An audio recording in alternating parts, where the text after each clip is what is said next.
देखिए, दबाव की राजनीति भाजपा करती है। आप लगातार हम देख रहे हैं कि जो भी विपक्ष के नेता हैं, ईडी भेजकर, सीबीआई भेजकर, तरह तरह के मुकदमे लगाकर, अभी हाल फिलहाल में एक मौजूदा मुख्यमंत्री को जेल में भेजा है सिर्फ आरोप की बुनियाद पर।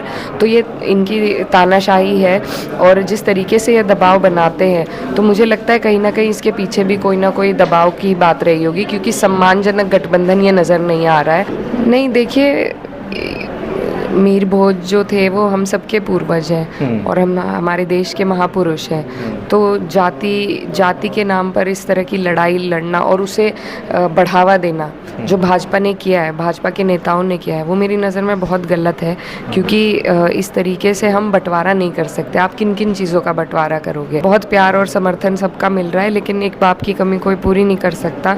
तो मुझे उस वक्त उनके होने का एहसास आया। ऐसा कोई डर वर नहीं है, डरते हम किसी से भी नहीं है। ये हमने पहले भी दिखाया और आगे भी दिखा देंगे।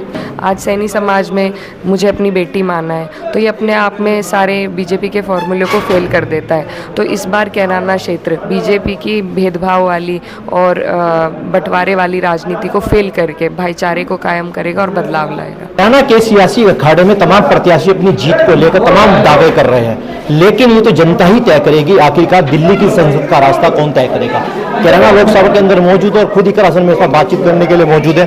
पहले करासन आपका स्वागत करते हैं हमारे चैनल पर। बहुत बहुत धन्यवाद। देखिए, चुनावी दंगल के अंदर तमाम सियासी मैदान के अंदर तमाम प्रत्याशी भी जीत को लेकर भरपूर दावे कर रहे हैं। अब आप कितने कुछ आश्वस्त हैं अपनी जीत को लेकर? जी, हम बिल्कुल 100% आश्वस्त हैं, क्योंकि हमें 36 बिरादरी का समर्थन मिल रहा है और जिसके साथ 36 बिरादरी लग जाती है तो ऊपर वाला उनकी जीत लिख ही देता है। तो हमें पूरी उम्मीद है, भरपूर समर्थन और प्यार मिल रहा है और हमें उम्मीद है कि हम ये सीट जीतेंगे। मुझे तो सांसद प्रदीप चौधरी अपनी जीत को लेकर कह रहे हैं कि इस बार जो जीत होगी बम्पर जीत होगी। देखिए, कहने को आदमी कुछ भी कह सकता है और भाजपा का तो काम ही है बहकावे के झूठे बयानबाजी करना। तो धरातल पर बिल्कुल सच्चाई इसमें है नहीं और ये तो 19 के बाद 4 जून को पता लग ही जाएगा।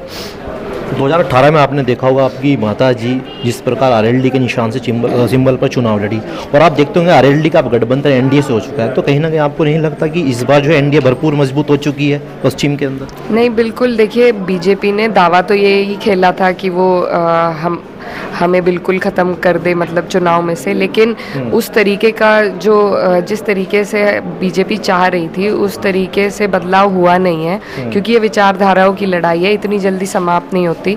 किसान हित के लिए भाजपा ने अब तक कुछ नहीं किया है और जो भी अब तक उदाहरण है वो किसान के शोषण के ही हैं।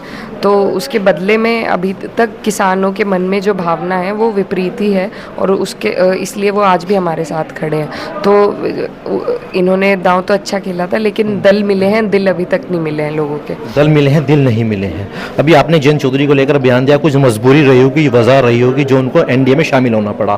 क्या वजह मानती हैं आप?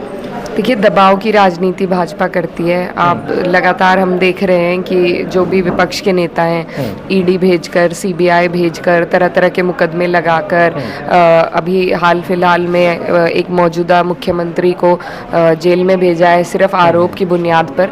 तो ये इनकी तानाशाही है और जिस तरीके से ये दबाव बनाते हैं, तो मुझे लगता है कहीं ना कहीं इसके पीछे भी कोई ना कोई दबाव की बात रही होगी, क्योंकि सम्मानजनक गठबंधन ये नज़र नहीं आ रहा है। सीटें कम दी हैं और जिस तरीके से स्टेज पर उनको नज़रअंदाज किया जा रहा है, तो उनका जो कैलिबर है, उनका जो कद है वो बहुत बड़ा है। हम बहुत बड़ा मानते हैं, हम बहुत सम्मान करते हैं उनका।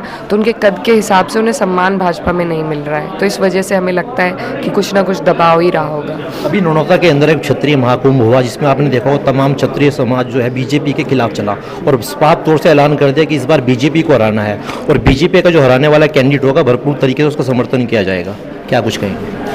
देखिए, बीजेपी की जो राजनीति है आज उसका पर्दाफाश हो गया है। वो कभी धर्म के आधार पर लोगों को लड़ाती है, कभी जाति के आधार पर लोगों को लड़ाती है और जो सामाजिक एक ताना बाना है उसे हमेशा तोड़ने की कोशिश में बीजेपी रहती है। तो उसी का ही ये उदाहरण है जो सामने आ रहा है। आज उनको मुँह की खानी पड़ रही है उसकी बदौलत।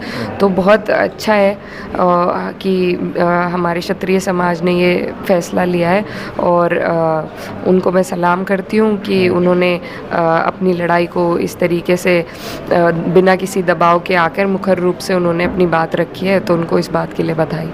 चलिए, ये तो एक अलग मुद्दा रहा, मगर उस सम्मेलन के अंदर तमाम वो बातें आपने देखा जो 29 मई को मेरी वोच प्रकरण यात्रा हुई, तो उसमें आपने देखा होगा हिंदू गुजर और मुस्लिम गुजर एक बैनर के नीचे तब नज़र आया।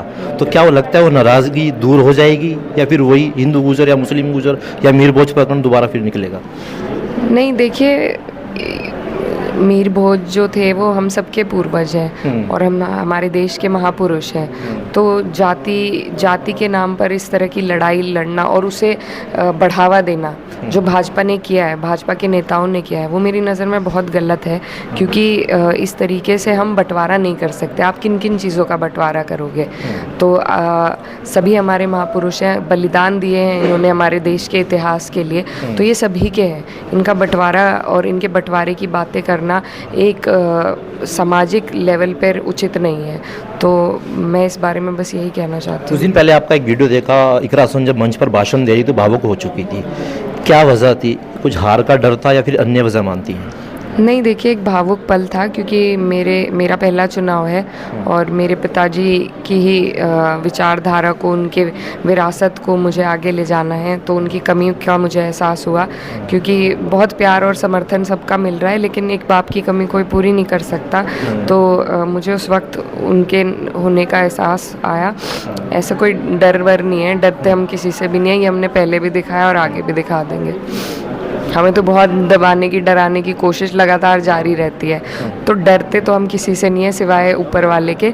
लेकिन वो एक भावुक पल था और इनसे तो कभी नहीं डरने वाले बात। क्या कुछ इकरा हसन का जीत का मंत्र रहेगा? तमाम दर्शक जानना चाहते हैं, क्योंकि अब तमाम जोरे हो रहे हैं, सीएम साहब भी आ रहे हैं, रक्षा मंत्री भी आ रहे हैं, और तमाम आपने देखा होगा कैराना के दंगों का जिक्र होगा, तमाम हिंदू मुस्लिम वाली बातें होंगी, राम मंदिर की बातें होंगी। तो उन चीज़ों को रोकने के लिए इकरा हसन ने कौन सा मंत्र तैयार किया? नहीं, देखिए, इस बार इनके सारे मंत्र फेल हो रहे हैं। सबकी रैली हो भी चुकी है मेरे ख्याल से हमारे क्षेत्र में तो, और कोई प्रभाव इस बार ना किसी चेहरे का हो रहा है ना बाहरी मुद्दों का हो रहा है। इस बार क्षेत्र के मुद्दे मुख्य रूप से उभर कर आ रहे हैं। क्षेत्र के मुद्दों का चुनाव है, क्षेत्र के लोगों के बीच का चुनाव है और क्षेत्रीय जो पार्टी हैं उनका चुनाव है। और ये चुनाव अपने आप में 2014 के बाद पहली बार हमें देखने को मिल रहा है कि लोग अब मुद्दों पे बात करना चाह रहे हैं, धर्म जाति की राजनीति में नहीं बंटना चाह रहे। तो ये बहुत बेहतर संकेत है हमारे देश के लिए, हमारे देश की राजनीति के लिए, हमारे क्षेत्र के विकास के लिए। तो मुझे बहुत खुशी है कि हम इसका हिस्सा हैं और तैयारी यही है कि हमें ये चुनाव, हमने भाईचारा और बदलाव का चुनाव है, उसी को लेकर हम आगे बढ़ रहे हैं। और 36 बिरादरी का हमें समर्थन मिल रहा है और जिस हिसाब से समर्थन मिल रहा है तो लोगों के मन में भी एक इच्छा है। आज सैनी समाज में मुझे अपनी बेटी माना है, तो ये अपने आप में सारे बीजेपी के फॉर्मूले को फेल कर देता है। तो इस बार कैराना क्षेत्र बीजेपी की भेदभाव वाली और बंटवारे वाली राजनीति को फेल करके भाईचारे को कायम करेगा और बदलाव लाएगा। इकरा हसन के आने से पहले इकरा सैनी के नाम के यहाँ पर नारे लग रहे थे, क्या कहेंगे? जी, देखिए, बहुत खुशी की बात है क्योंकि जब कोई समाज इस तरीके से आपको अपनाता है और इतना प्यार और सम्मान देता है तो मैं बस धन्यवाद देना चाहती हूँ। और मैं उम्मीद करती हूँ और उन्हें यकीन दिलाना चाहती हूँ कि मैं जब भी, जैसे आज मेरी हिम्मत बढ़ाने के लिए पूरा समाज खड़ा है, तो जब उन्हें मेरी ज़रूरत होगी मैं उनके लिए, उनकी बेटी उनके लिए सबसे आगे रहेगी। चलिए, बहुत बहुत शुक्रिया अपना कीमती समय देने के लिए। तो ये थी कैराना से गठबंधन प्रत्याशी इकरा हसन, जिन्होंने तमाम चुनाव की मुद्दों को लेकर बेबाकी से अपनी राय दी। आपकी इस वीडियो में क्या रहे, कमेंट सेक्शन में अपनी राय लिखना न भूलें। फिलहाल तो नहीं।